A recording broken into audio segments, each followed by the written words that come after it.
Hey everybody, it's Cecilia from Pardon Farm. I just wanted to talk to you today a little bit about where we went and what's going on in the farm now and what our plan is for the future.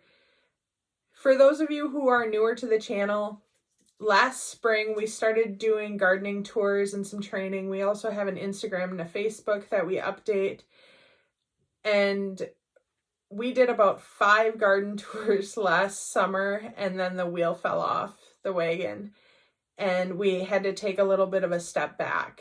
Last February, I started struggling with some health issues, and really this summer with the garden and working and trying to preserve food and my health issues, it got really overwhelming. And to be quite honest, there were days that it was hard for me to walk out to the garden, let alone me doing a garden tour without you listening to me huff and puff the entire time. And even in some of the garden tours from last year, you can hear me huffing and puffing pretty good. And when you're weak and shaky, you just have to prioritize. And that's what we did. So we decided to take a step back a little bit from our social media platforms and really focus on my health and what we could do around the homestead to make things easier and better for us. Some of you may remember last summer we started milking goats. We had some dairy goats that we had gotten from a neighbor sort of to the south. And while it was a great learning experience for us, that was something else that we decided, hey, we need to step back a little bit from this, because with me working and Seth working and 2 girls at home and the garden and all the other animals, it was just too much.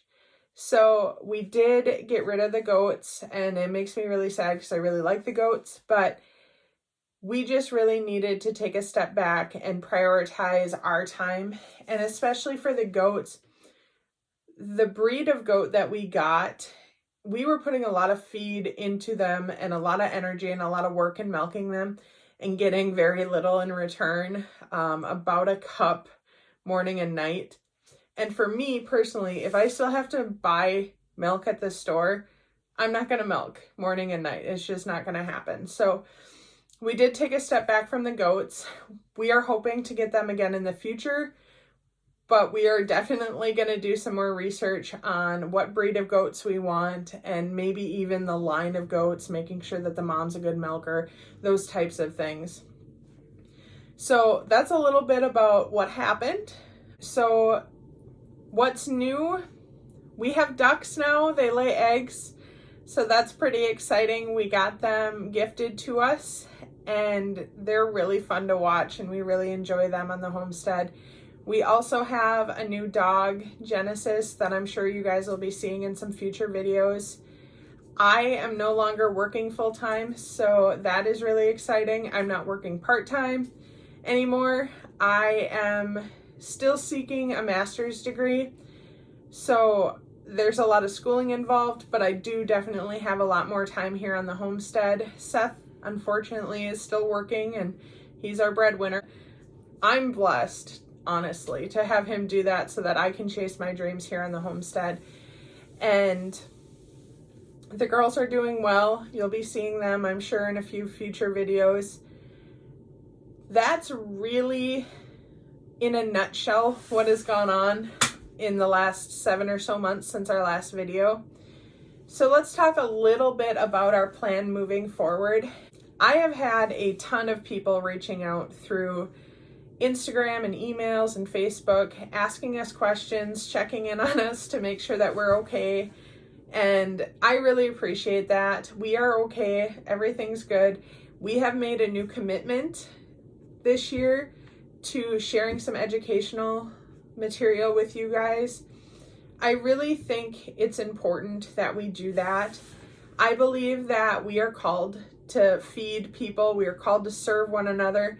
And as many people as I would love to feed and serve here on the homestead, I can reach so many more people through this that I feel like it's a disservice not to do it. Because if I can teach you ways to feed yourself and feed your family whole foods, natural foods, I really think that is better for you and your environment. And I'm excited to share. I love sharing our garden with people. I love walking people through it. And this is a way for me to do that without everybody being here, because not everybody can come.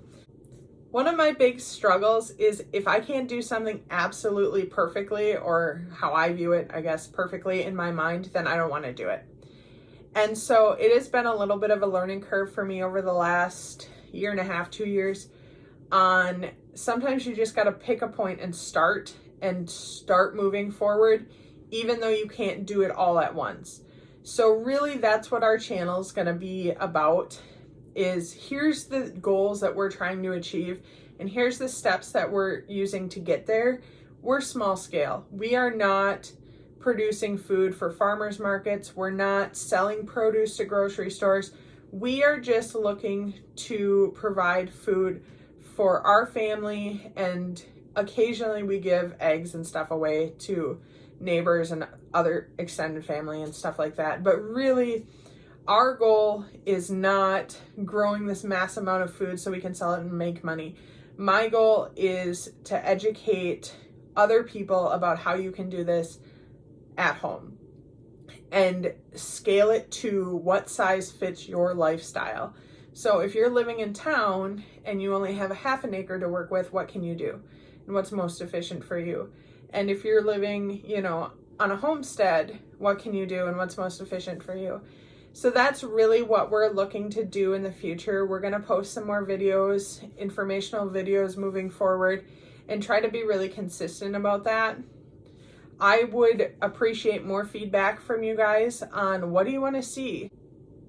This morning, it was -20 here in Wisconsin. So taking care of animals and prepping for a summer garden looks a whole lot different than it does with someone who can grow produce year round or barely has freezing temps and those kinds of things. So there's all these channels that have all this information, and I do feel like there is a gap for people who live in this type of climate, because caring for animals and prepping for the summer garden looks a whole lot different here than it does in some of the warmer climates, and definitely different than it looks in some of the colder climates. So what are some of the things that we have done to adapt for our climate, and how can we continue to grow food year round or produce enough so that we can preserve it and carry it through until the next gardening season? So those are some of the things that we will definitely be doing some videos on. If you have specific questions, please reach out. I definitely don't have all the answers, but I can try to point you in the right direction. There is a lot of really great homestead channels out there and a lot of really great gardening channels out there. And so if there is information that we have learned from that has been really helpful for us on our channel, we are going to share that with you guys as we go through those things and as we address some of those issues. I don't have all the answers, and I don't know how everything's going to go. Sometimes I make bad decisions, and you guys will get to learn from that too. And maybe, hopefully, I can save you from making some of the same bad decisions that we made. And so I'm really looking forward to getting to know all of you a little bit better. Have a great day.